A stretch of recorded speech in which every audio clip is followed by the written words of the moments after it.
猴子捞月。一天晚上，一只小猴子在井边蹦蹦跳跳地玩耍。它趴在井沿上往下看，突然大叫起来：不好了，月亮掉到井里了！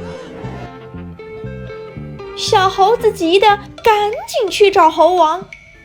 猴王带着一群猴子赶来，伸长脖子往下瞧，果然月亮正安安静静地躺在井里呢。猴王捋了捋胡子说：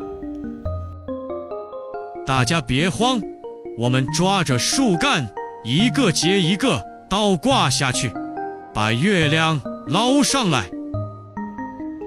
于是最壮的猴子抱住树枝，第二只猴子抓住它的脚，一只接一只伸到了井里。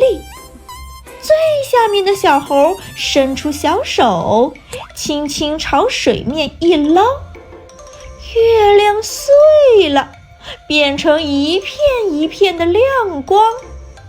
小猴子大哭起来：我把月亮抓破了！上面的猴子们急了：你怎么这么不小心呀？大家正吵嚷的时候，一只老猴子不经意地抬头一看，哎呀，你们快看天上！所有猴子齐刷刷地抬头望去，月亮正好好地挂在天上呢。猴子们你看看我，我看看你，都咯咯地笑了。猴王摇摇头说：原来井里的月亮是倒影呀。